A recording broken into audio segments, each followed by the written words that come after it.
Hello students, today's good topic on limiting reagent. Limiting reagent जो होता है वो हमेशा रिएक्शन को कंट्रोल करता है। मान लो तुम्हारी एक टीम है, उसके अंदर एक लड़का बड़ा स्वाभिमानी है, उसके पास सिर्फ 2000 रुपए है, समझ गए, और बाकी टीम के पास किसी के पास 8000 है, किसी के पास 20,000 है, किसी के पास 1 लाख भी है, तो किसी का सबके पास बहुत सारा पैसा है, लेकिन ये बोलता है कि मेरे पास जितना पैसा उतना ही मैं खर्च करने दूंगा और मैं उतना ही खर्च करूंगा। अब बताओ, जिसके पास 1 लाख रुपए उसका कोई फायदा नहीं, तो 2000 खर्चा करवाएगा। तो जो जितना कम मोल रहेगा वो पूरे रिएक्शन को कंट्रोल करेगा। तो वेट दिया रहेगा, उसको मॉलिक्यूलर वेट से या एटॉमिक वेट से डिवाइड कर देना, मोल निकल आएगा, और जो कम मोल है वो रिएजेंट है, समझ गए। और जो बचा हुआ उसको बोलेंगे एक्सेस एलिमेंट। क्या बोलेंगे? Access reagent. क्वेश्चन क्या है?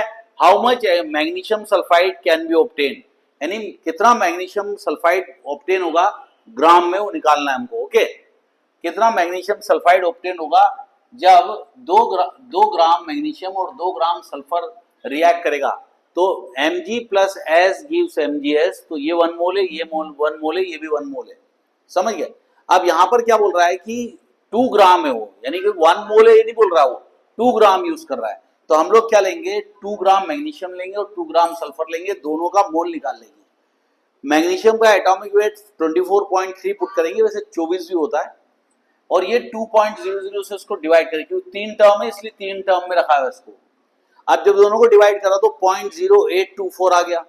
इसी तरह से सल्फर का निकालेंगे। सल्फर क्या होगा? 2 अपॉन करेंगे, क्योंकि weight upon molecular weight is a mole, और क्या निकलेगा? 0.06। अब बताओ, 0.08 जो है वो बड़ा है, ज्यादा क्वांटिटी, और 0.06 कम है, तो हम लोग बोलेंगे कि 0.06 जिसका है वो कम है, सल्फर क्या है? कम है, तो सल्फर क्या हो गया? लिमिटिंग रिएजेंट हो गया। सल्फर क्या हो गया?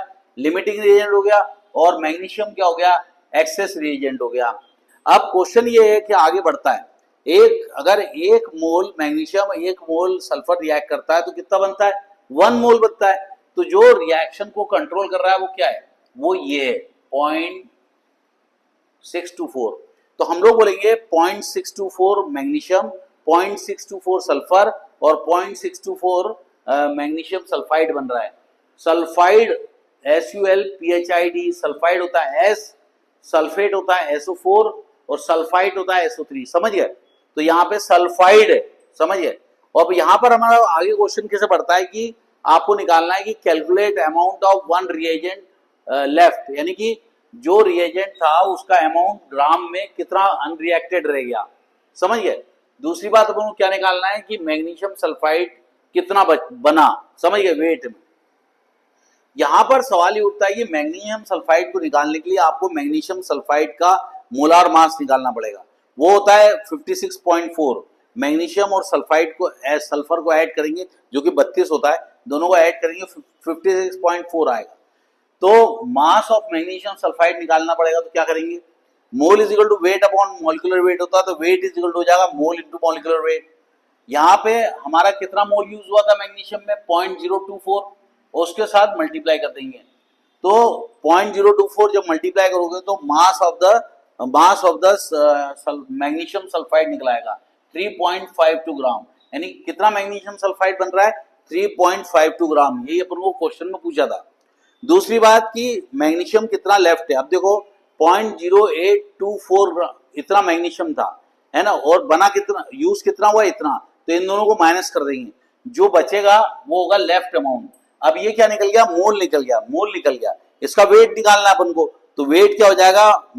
Wait, atomic weight into mole. Atomic weight को मोल से मल्टीप्लाई कर दोगे तो वेट निकल आएगा क्या है? मैग्नीशियम का।